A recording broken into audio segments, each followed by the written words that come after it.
Hello दोस्तों, welcome back to GS uncovered. चलिए शुरू करते हैं इंडियन पॉलिटी की चैप्टर वाइज सीरीज। इस वीडियो में हम भारत के राष्ट्रपति अर्थात प्रेसिडेंट ऑफ इंडिया, इसके अलावा उपराष्ट्रपति, वाइस प्रेसिडेंट और राज्यपाल अर्थात गवर्नर, इन तीनों टॉपिक पर क्वेश्चंस के माध्यम से डिस्कशन करेंगे। आगे बढ़ेंगे, लेकिन उससे पहले अगर वीडियो पसंद आए तो उसे लाइक कर दें और चैनल को सब्सक्राइब कर लें।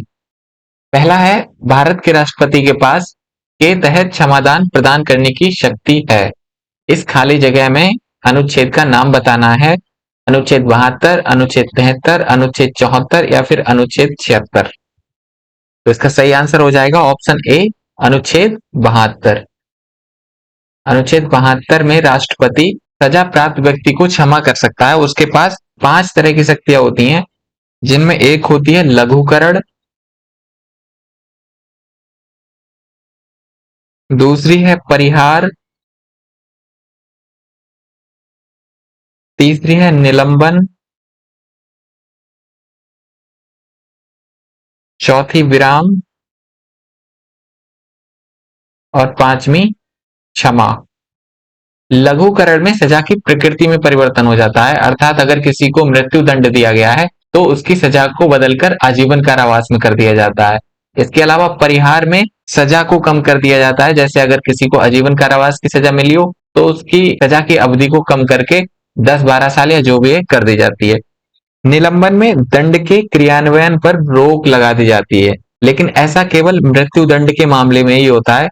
इसके अलावा विराम ये विशेष परिस्थितियों में सजा में मात्रात्मक और गुणात्मक दोनों परिवर्तन कर देता है, मतलब कम हो जाती है। विशेष परिस्थितियों में होता है ऐसा, जैसे यदि किसी महिला को सजा दी गई है, बाद में पता चला कि वो प्रेग्नेंट है, तो उस समय ये विराम वाला प्रावधान काम आता है। इसके बाद है क्षमा। इसमें सभी चीजों से मुक्ति मिल जाती है, अर्थात दोष से भी मुक्ति मिल जाती है और दंड से भी मुक्ति मिल जाती है, और आरोपी पर किसी प्रकार का कोई दोष नहीं रहता। तो क्षमादान की शक्ति अनुच्छेद 72। अगला है, सर्वसम्मति से चुने गए भारत के पहले राष्ट्रपति कौन थे।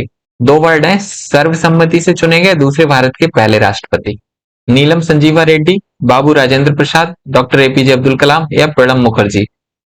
तो इसका सही आंसर हो जाएगा ऑप्शन ए, नीलम संजीवा रेड्डी। नीलम संजीवा रेड्डी 1977 में राष्ट्रपति बने थे और ये भारत के पहले ऐसे राष्ट्रपति थे जो सर्वसम्मति से चुने गए थे। इसके अलावा राजेंद्र प्रसाद लगातार 2 कार्यकाल, वो भी लगातार, तो आप ध्यान रखेंगे। और स्वतंत्र भारत के पहले राष्ट्रपति बाबू राजेंद्र प्रसाद। अब्दुल कलाम के बारे में बताने की जरूरत नहीं है, 11वें राष्ट्रपति बने थे 2002 में, और इसके अलावा ये 2007 तक रहे थे। अगला है, भारत के राष्ट्रपति पर किस अनुच्छेद के तहत संविधान के उल्लंघन के लिए महाभियोग लगाया जा सकता है। राष्ट्रपति पर महाभियोग की बात कर रहा है कि किस अनुच्छेद के तहत लगाया जाएगा। अनुच्छेद 52, अनुच्छेद 61, अनुच्छेद 74 या अनुच्छेद 78। तो इसका सही आंसर ऑप्शन बी, अनुच्छेद 61। ये ध्यान रखने वाली बात है कि महाभियोग का आधार संविधान का उल्लंघन होगा, और इस शब्द को संविधान में परिभाषित नहीं किया गया है, अर्थात संविधान में ये कहीं नहीं लिखा है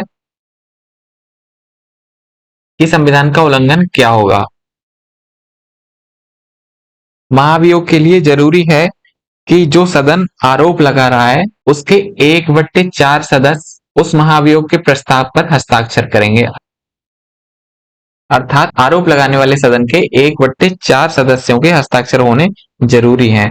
और एक बात ये भी ध्यान रखनी जरूरी है कि महाभियोग का प्रस्ताव संसद के किसी भी सदन में लाया जा सकता है, राज्यसभा में भी और लोकसभा में भी।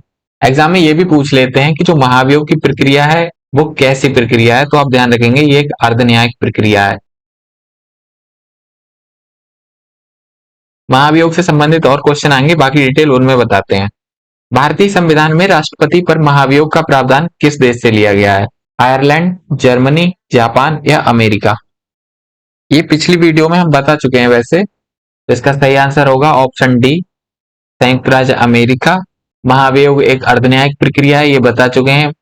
राष्ट्रपति पर महाभियोग जब लगता है तो उसमें कौन कौन शामिल होता है ये भी आपको ध्यान होना चाहिए। जो लोग राष्ट्रपति को निर्वाचित करते हैं वही लोग शामिल होते हैं। अगर आप ऐसा सोच रहे हैं तो ये गलत है।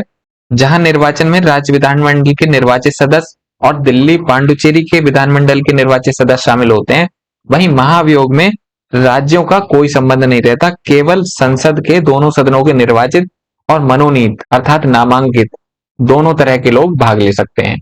तो महाभियोग का प्रावधान अमेरिका से लिया गया है। अमेरिका से अन्य कौन कौन सी चीजें ली गई हैं ये पिछली वीडियो में बता चुके हैं। फंडामेंटल राइट्स लिए गए हैं, जुडिशियल रिव्यू लिया गया है। इसके अलावा आयरलैंड से डायरेक्ट प्रिंसिपल अर्थात राज्य के नीति निर्देशक तत्व, direct principle of state policy, और राष्ट्रपति की निर्वाचन प्रक्रिया, राष्ट्रपति की निर्वाचन प्रक्रिया।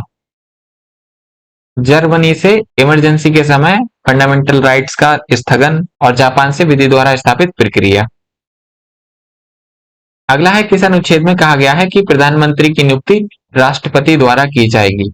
अनुच्छेद 75, 19, 68 या 74?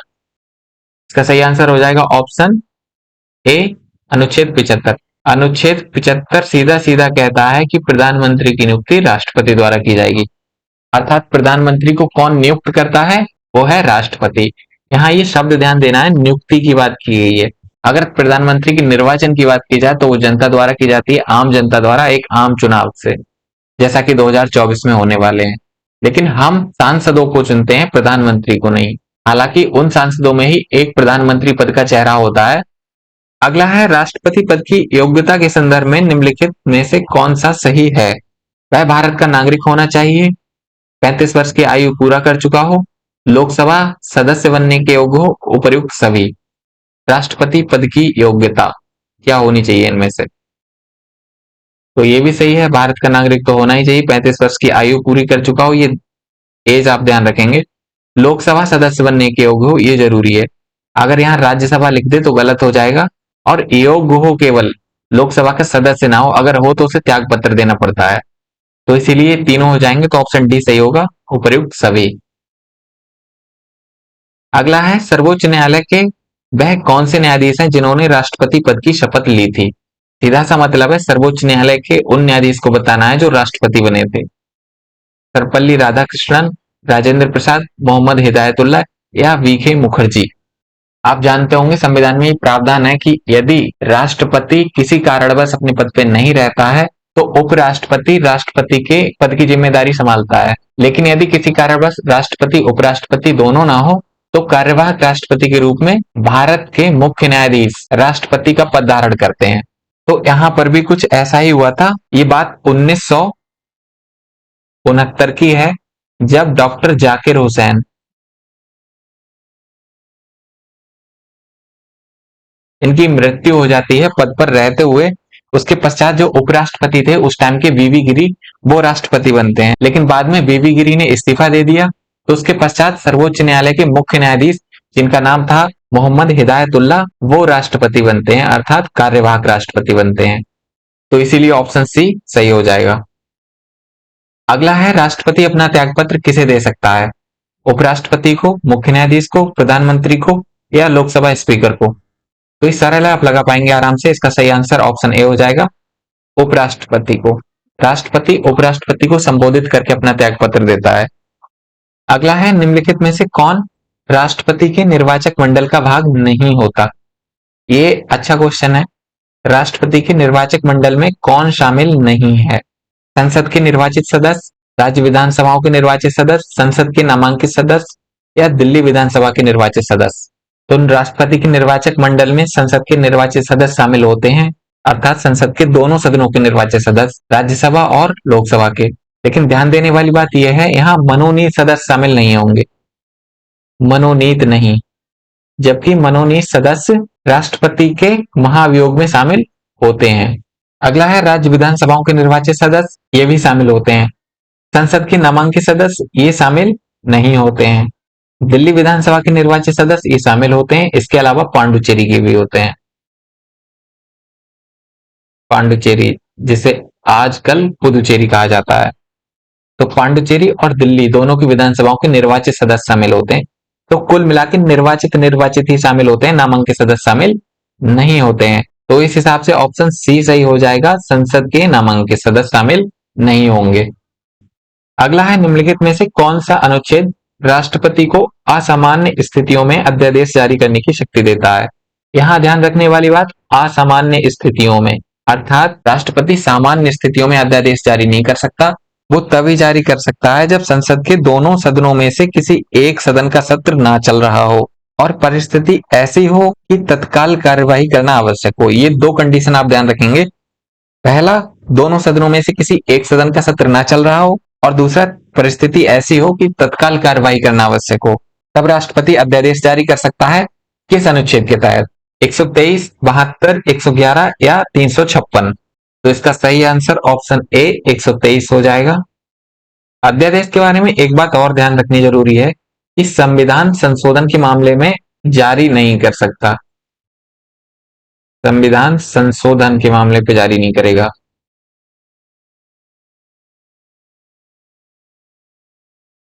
इसके अलावा अध्यादेश की जो पावर है वो अंडर जुडिशियल रिव्यू है, अर्थात अध्यादेश का जुडिशियल रिव्यू किया जा सकता है, न्यायिक पुनर्वलोकन किया जा सकता है।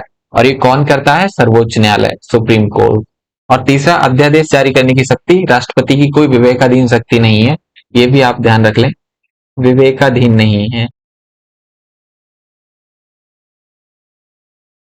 वह मंत्रिमंडल की परामर्श से ही ऐसा कर सकता है। अगला है राष्ट्रपति उम्मीदवार के लिए, यहाँ पद और होना चाहिए। राष्ट्रपति पद के उम्मीदवार के लिए निर्वाचित मंडल में कितने सदस्य प्रस्तावक होते हैं? प्रस्तावकों की बात की जाती है, जो प्रस्ताव रखते हैं। 10, 30, 50 या 70? देखो, निर्वाचन के लिए दो तरह के लोग होते हैं, एक होते हैं प्रस्तावक, एक होते हैं अनुमोदक। अनुमोदक और प्रस्तावक। तो अगर मैं 1997 से पहले की बात करूं, तो इससे पहले की, तो उस टाइम 10 अनुमोदक हुआ करते थे और 10 ही प्रस्तावक हुआ करते थे। इसके अलावा 2,500 रुपए जमा राशि के रूप में दी जाती थी और कोई भी राष्ट्रपति पद का उम्मीदवार हो सकता था। लेकिन इससे दिक्कत ये हुई कि कोई भी 2,500 रुपए जमा करके और अनुमोदक प्रस्तावक 10-10 लेके राष्ट्रपति पद की उम्मीदवारी घोषित कर देता था अपना नाम बनाने के लिए। फिर बाद में 1997 के बाद क्या हुआ, अगर आपको राष्ट्रपति पद का नामांकन कराना है तो 50 अनुमोदक होना चाहिए और 50 ही प्रस्तावक होना चाहिए, और 2,500 की जो राशि थी उसे बढ़ाकर कर दी 15,000। तो इस हिसाब से आपका आंसर सी, ऑप्शन सी सही हो जाएगा। अगला है राष्ट्रपति पर महाभियोग की प्रक्रिया कितने दिन पूर्व सूचना के बाद शुरू की जाती है? 14 दिन, 15 दिन, 30 दिन या 45 दिन? तो इसका सही आंसर हो जाएगा ऑप्शन ए, 14 दिन। महाभियोग के बारे में अन्य चीजें आपको बता चुके हैं, तो और चर्चा करने की आवश्यकता है नहीं। अगला है राष्ट्रपति का रिक्त पद कितने दिनों के अंदर भरना आवश्यक होता है? अगर राष्ट्रपति का पद किसी कारणवश रिक्त हो जाता है तो उसे कितने दिनों के अंदर भरना आवश्यक होता है? देखो, पहले तो अगर राष्ट्रपति का पद रिक्त हुआ किसी कारणवश, जैसे यदि राष्ट्रपति की मृत्यु हो जाए, वो त्याग पत्र दे दे या किसी भी कारण से, तो तुरंत राष्ट्रपति के पद पर एक कार्यवाहक राष्ट्रपति के रूप में उपराष्ट्रपति पद को संभालता है। लेकिन उपराष्ट्रपति 6 महीने तक बना रह सकता है। उपराष्ट्रपति या कोई भी पर्सन जो कार्यवाहक राष्ट्रपति के रूप में कार्य करता है वो 6 माह तक बना रह सकता है। और ये 6 माह का टाइम इसीलिए दिया गया है ताकि 6 महीने के अंदर आप राष्ट्रपति पद के लिए चुनाव करा लें। तो इसका सही आंसर ऑप्शन बी हो जाएगा, 6 माह। निम्नलिखित में से कौन सा अनुच्छेद राष्ट्रपति की क्षमादान की शक्ति को बताता है? राष्ट्रपति की क्षमादान की शक्ति, अनुच्छेद 85, अनुच्छेद 108, अनुच्छेद 72 या अनुच्छेद 76? इस क्वेश्चन पे शायद हम चर्चा कर चुके हैं, इसका सही आंसर ऑप्शन सी हो जाएगा, अनुच्छेद 72।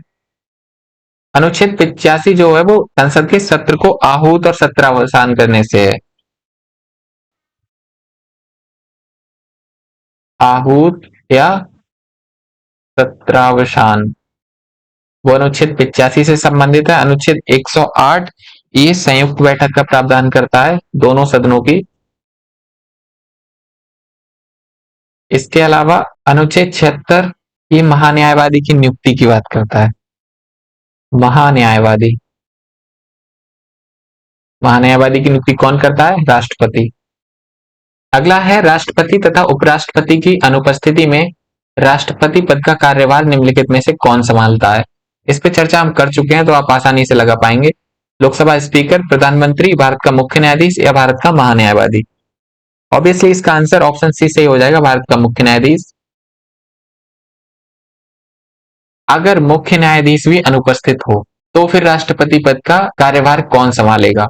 तो उसका सही आंसर होगा जो सुप्रीम कोर्ट का वरिष्ठतम न्यायाधीश होगा। वरिष्ठतम न्यायाधीश। अगला है किस अनुच्छेद के तहत राष्ट्रपति साहित्य, विज्ञान, कला और समाज सेवा, ये लाइन आप ध्यान रखें, साहित्य, विज्ञान, कला और समाज सेवा, इनमें विशेष ज्ञान या व्यवहारिक अनुभव रखने वाले 12 व्यक्तियों को राज्यसभा में मनोनीत कर सकता है। अनुच्छेद 80, अनुच्छेद 52, अनुच्छेद 111 या अनुच्छेद 72। तो इसका सही आंसर ऑप्शन ए हो जाएगा, अनुच्छेद 80।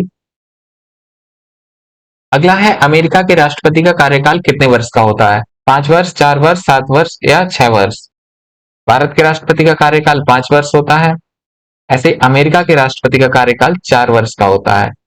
और अमेरिका में एक और प्रावधान है कि कोई व्यक्ति मैक्सिमम अर्थात अधिकतम 2 बार राष्ट्रपति बन सकता है, जबकि भारत में ऐसा कोई प्रावधान नहीं है, एक व्यक्ति कितनी भी बार राष्ट्रपति बन सकता है। निम्नलिखित में से कौन सा कथन असत्य है? गलत कथन की पहचान करनी है। अनुदान की कोई भी मांग राष्ट्रपति की सिफारिश के बिना नहीं की जा सकती। अनुच्छेद 108 संयुक्त बैठक का प्रावधान करता है। राज्य द्वारा पारित विधेयकों पर राष्ट्रपति को कोई वीटो शक्ति नहीं है। धन विधेयक राष्ट्रपति की पूर्व अनुमति से पेश किए जाते हैं। तो इनमें से गलत कथन बताना है। पहला है अनुदान की कोई भी मांग राष्ट्रपति की सिफारिश के बिना नहीं की जा सकती, ये सही है। दूसरा है अनुच्छेद 108 संयुक्त बैठक का प्रावधान करता है, ये बिल्कुल सही है, 2023 के पीसीएस में आ चुका है। राज्य द्वारा पारित विधेयकों पर राष्ट्रपति को कोई वीटो की शक्ति नहीं है, ये गलत है, राष्ट्रपति को वीटो की शक्ति है अनुच्छेद 201 के तहत। और है धन विधेयक राष्ट्रपति की पूर्व अनुमति से पेश किए जाते हैं, ये भी सही है, धन विधेयक पर राष्ट्रपति की पूर्व अनुमति जरूरी है। तो इस हिसाब से ऑप्शन सी सही हो जाएगा कि ये कथन सही नहीं है। अगला है निम्नलिखित में से कौन लगातार 2 बार राष्ट्रपति बने थे? लगातार 2 बार राष्ट्रपति, एपीजे अब्दुल कलाम, प्रणब मुखर्जी, राजेंद्र प्रसाद, के आर नारायण। तो ये आसानी से आप बता पाएंगे। इसका सही आंसर ऑब्वियसली ऑप्शन सी हो जाएगा, राजेंद्र प्रसाद। अगला है राष्ट्रपति के निर्वाचन से संबंधित विवादों का निपटारा किसके द्वारा किया जाता है? राष्ट्रपति के निर्वाचन से संबंधित उपराष्ट्रपति के द्वारा, प्रधानमंत्री के द्वारा, महान्यायवादी के द्वारा या उच्चतम न्यायालय के द्वारा? कॉमन सेंस वाला क्वेश्चन है, ऑब्वियसली ऑप्शन डी सही हो जाएगा, उच्चतम न्यायालय के द्वारा। यहाँ एक बात और ध्यान रख लें कि यदि राष्ट्रपति का निर्वाचक मंडल अपूर्ण होता है तो उसे चुनौती नहीं दी जा सकती, अर्थात चुनाव को चुनौती नहीं दी जा सकती। अगला है भारतीय राष्ट्रपति के पास कौन कौन से वीटो शक्ति प्राप्त होती हैं? वीटो शक्ति की बात की जा रही है, बताएंगे किस अनुच्छेद में वीटो पावर की बात की गई है। तो ये अनुच्छेद 111 है। अनुच्छेद 111 में राष्ट्रपति की वीटो शक्तियां दी गई हैं। कितने तरह के वीटो होते हैं वो बताना है, निलंबनकारी वीटो, पॉकेट वीटो, निरपेक्ष वीटो या उपयुक्त सभी। तो ऑब्वियसली इनमें ऑप्शन डी हो जाएगा, उपयुक्त सभी। सभी तरह के वीटो हैं। वीटो होता क्या है, अगर जिन लोगों को नहीं पता है, तो वीटो एक विशेष शक्ति होती है जिसमें संसद द्वारा पारित किसी भी विधेयक पर राष्ट्रपति रोक लगा सकता है या अपनी अनुमति नहीं दे सकता है या फिर उसको वापस भेज सकता है। इस विशेष पावर को वीटो शक्ति कहते हैं। जैसे जो निलंबनकारी वीटो है, इसमें राष्ट्रपति विधेयक को पुनर्विचार के लिए लौटा देता है, पुनर्विचार के लिए। इसके अलावा जो पॉकेट वीटो है, इसमें विचार ही नहीं करता है, विचार नहीं करेगा। इसके अलावा निरपेक्ष वीटो में राष्ट्रपति सहमति नहीं देता है, सहमति नहीं देगा या फिर अपने पास सुरक्षित रख लेगा, तो इसे निरपेक्ष वीटो कहते हैं। इससे विधेयक लैप्स हो जाता है। लैप्स का मतलब वो विधेयक समाप्त हो जाता है, और अगर सहमति दे दी तो फिर तो वो कानून बन ही जाता है। अगला है भारत के पहले राष्ट्रपति कौन थे जिनकी कार्यकाल के दौरान मृत्यु हो गई थी? ये चर्चा हम कर चुके हैं, तो बताना है नीलम संजीवा रेड्डी, राजेंद्र प्रसाद, डॉक्टर जाकिर हुसैन या के आर नारायण। तो इसका सही answer option C, doctor Zakir Hussain. इनकी मृत्यु 1969 में हुई थी। इसके पश्चात उपराष्ट्रपति वीवी गिरी राष्ट्रपति बने थे। अगला है निम्नलिखित में से कौन निर्विरोध राष्ट्रपति चुने गए थे? नीलम संजीवा रेड्डी, प्रणब मुखर्जी, राजेंद्र प्रसाद या डॉक्टर एपीजे अब्दुल कलाम। तो इसका सही आंसर हो जाएगा ऑप्शन ए, नीलम संजीवा रेड्डी। ये भारत के पहले सबसे कम उम्र के राष्ट्रपति भी हैं, ये भी ध्यान रखना है, पहले सबसे कम एज के। कम एज के राष्ट्रपति हैं। इसके अलावा आंध्र प्रदेश के सीएम भी रह चुके हैं ये, एपी के सीएम, और पहले सीएम थे एपी के, पहले सीएम। अगला है राष्ट्रपति भवन का डिजाइन किसने किया था? एडवर्ड स्टोन, एडविन लुटियंस, तरुण दत्त या ले कोर्बूसियर? वैसे ही पता होगा, काफी फेमस क्वेश्चन है, तो इसका सही आंसर ऑप्शन बी हो जाएगा, एडविन लुटियंस। अगला है देश में अब तक कितनी बार वित्तीय आपातकाल लगाया जा चुका है? वित्तीय आपातकाल की बात की जा रही है। बताएंगे वित्तीय आपातकाल कौन से अनुच्छेद में है? ये अनुच्छेद 360 में। इसके अलावा जो अन्य दो आपातकाल हैं, जिनमें एक राष्ट्रीय आपातकाल होता है, वो अनुच्छेद 352 की बात है। इसके अलावा जो राष्ट्रपति शासन होता है वो 356 के तहत लगाया जाता है। ये राष्ट्रपति शासन है, इसके अलावा ये आपातकाल है, और ये वित्तीय आपातकाल है। तो फिलहाल अब तक देश में कितनी बार वित्तीय आपातकाल लगाया जा चुका है? एक भी बार नहीं लगाया, तो इसका आंसर ऑप्शन ए हो जाएगा, 0। अगला है राष्ट्रपति पर महाभियोग की पहल की जा सकती है लोकसभा में, राज्यसभा में, संसद के किसी भी सदन में, या दोनों सदनों के संयुक्त अधिवेशन में। राष्ट्रपति पर महाभियोग की पहल तो ये बता चुके हैं, ऑप्शन सी सही हो जाएगा, संसद के किसी भी सदन में पहल की जा सकती है। अगला है राष्ट्रपति के संबंध में निम्नलिखित में से कौन सा एक सही नहीं है? राष्ट्रपति को सर्वोच्च न्यायालय की परामर्श को अवश्य स्वीकार करना चाहिए, वह संसद की संयुक्त बैठक बुला सकता है, इसके अलावा प्रधानमंत्री तथा अन्य मंत्री उसके प्रसाद पर्यंत कार्य करते हैं, संसद के सत्र अवसान की अवधि में अध्यादेश जारी कर सकता है। तो राष्ट्रपति की पावर्स की बात की गई है, कौन सा सही नहीं है? तो पहला ही इसमें सही नहीं हो जाएगा, क्योंकि ये राष्ट्रपति पर बाध्यकारी नहीं होता है कि वो सर्वोच्च न्यायालय की सलाह को या परामर्श को स्वीकार करे या माने। बाकी सब सही है। ये अनुच्छेद 108 है। प्रधानमंत्री तथा अन्य मंत्री उसके प्रसाद पर्यंत कार्य करते हैं। प्रसाद पर्यंत का मतलब होता है राष्ट्रपति जब चाहे उसे हटा सकता है, हालांकि ये उसकी इच्छा पर निर्भर नहीं करता है, एक प्रक्रिया होती है। अगर प्रधानमंत्री और उसकी मंत्रिपरिषद लोकसभा में अपना विश्वास मत खो देते हैं, तब राष्ट्रपति ऐसा करता है। इसीलिए कहा जाता है कि राष्ट्रपति की प्रसाद पर्यंत कार्य करते हैं, क्योंकि प्रधानमंत्री और अन्य मंत्रियों का कार्यकाल फिक्स होता नहीं है। आमतौर पर 5 वर्ष होता है, पर फिक्स नहीं होता है। अगला है, वह कौन से भारतीय राष्ट्रपति हैं जो लोकसभा के अध्यक्ष भी रहे हैं? वीवी गिरी, नीलम संजीवा रेड्डी, डॉक्टर राजेंद्र प्रसाद या एम हिदायतुल्ला? तो इसका सही आंसर हो जाएगा ऑप्शन बी, नीलम संजीवा रेड्डी। ये लोकसभा के अध्यक्ष भी रहे हैं। अगला है, राज्यपाल की अनुपस्थिति में उसके कर्तव्यों का निर्वहन कौन करता है? विधानसभा अध्यक्ष, उच्च न्यायालय का मुख्य न्यायाधीश, राज्य का मुख्यमंत्री या राष्ट्रपति? राज्यपाल की पावर सेम राष्ट्रपति के समान ही होती हैं, लेकिन राज्य के संदर्भ में, राज्य के संदर्भ में होती हैं।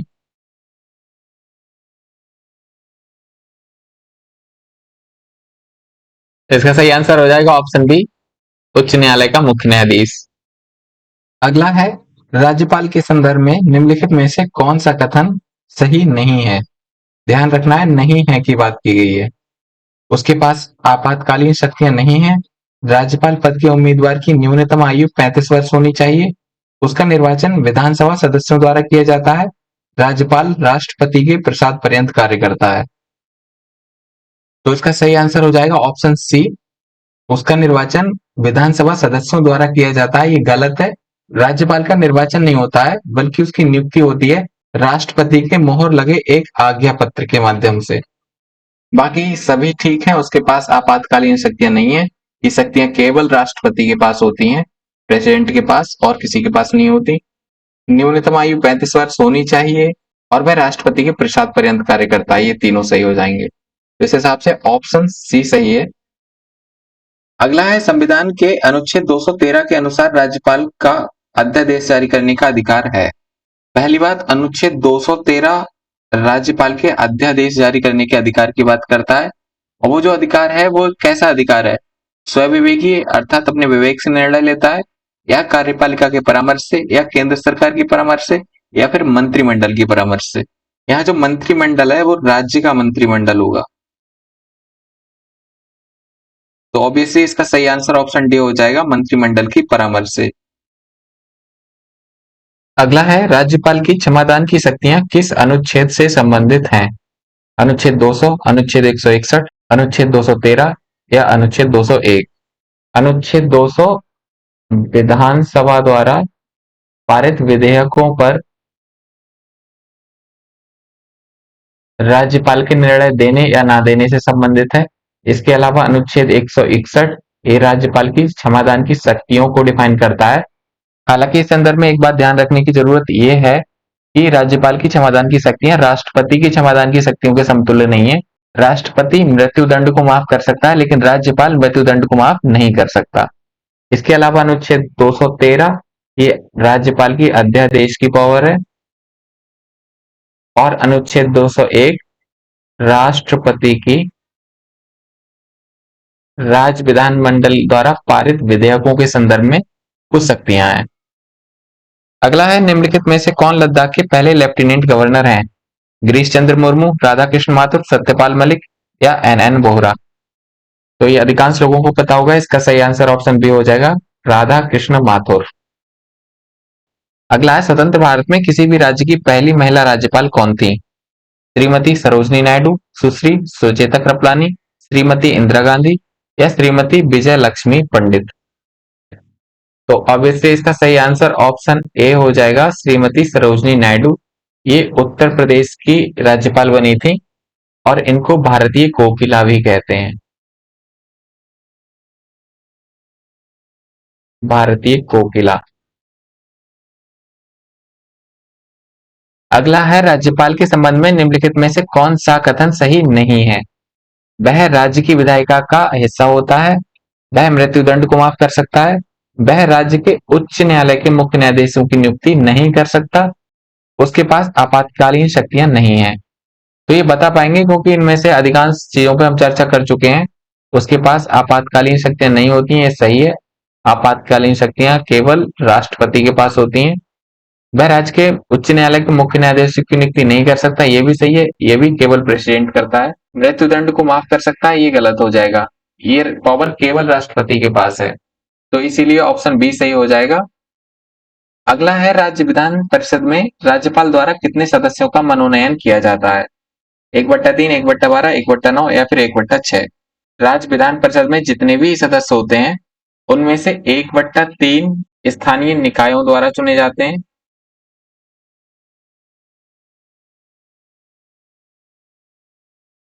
इसके अलावा 1/3 ही राज्य के जो एमएलए होते हैं उनके द्वारा चुने जाते हैं।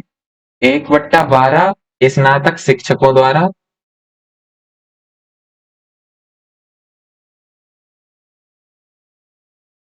और 1/12 ही राज्य के जो स्नातक विद्यार्थी हैं उनके द्वारा चुने जाते हैं। शेष 1/6 राज्यपाल के द्वारा। तो इसका आंसर ऑप्शन डी सही हो जाएगा, 1/6। अगला है, भारतीय संविधान के अनुसार एक व्यक्ति एक समय में अधिकतम कितने राज्यों का राज्यपाल बन सकता है? 1, 2, 3 या अधिकतम संख्या निश्चित नहीं है। तो इसका आंसर ऑप्शन डी हो जाएगा, अधिकतम संख्या निश्चित नहीं है।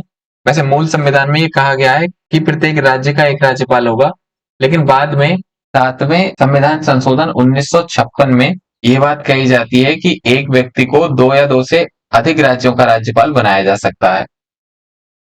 अगला है, कौन सा अनुच्छेद उपराष्ट्रपति के निर्वाचन से संबंधित है? अनुच्छेद 60, अनुच्छेद 54, अनुच्छेद 66 या फिर अनुच्छेद 64? तो इसका आंसर ऑप्शन सी सही हो जाएगा, अनुच्छेद 66। इनमें चर्चा करने लायक कुछ चीजें हैं नहीं, बस फैक्ट है डायरेक्ट। अगला है, निम्नलिखित में से कौन उपराष्ट्रपति के निर्वाचक मंडल का हिस्सा नहीं है? इसमें भी पूछा है, निर्वाचक मंडल का हिस्सा नहीं है। संसद के निर्वाचित सदस्य, संसद के मनोनीत सदस्य और राज्य विधानसभाओं के निर्वाचित सदस्य। तो बताना है इनमें से कौन सा उपराष्ट्रपति के निर्वाचक मंडल का हिस्सा नहीं है। तो संसद के निर्वाचित और मनोनीत दोनों सदस्य शामिल होते हैं, जबकि राज्य विधानसभाओं का कोई सदस्य इसमें शामिल नहीं होता है, केवल संसद के ही होते हैं। तो इसीलिए ऑप्शन सी सही हो जाएगा, केवल 3 गलत है। अगला और आखिरी क्वेश्चन है, उपराष्ट्रपति पद की योग्यताओं के संबंध में निम्नलिखित में से कौन सा कथन गलत है?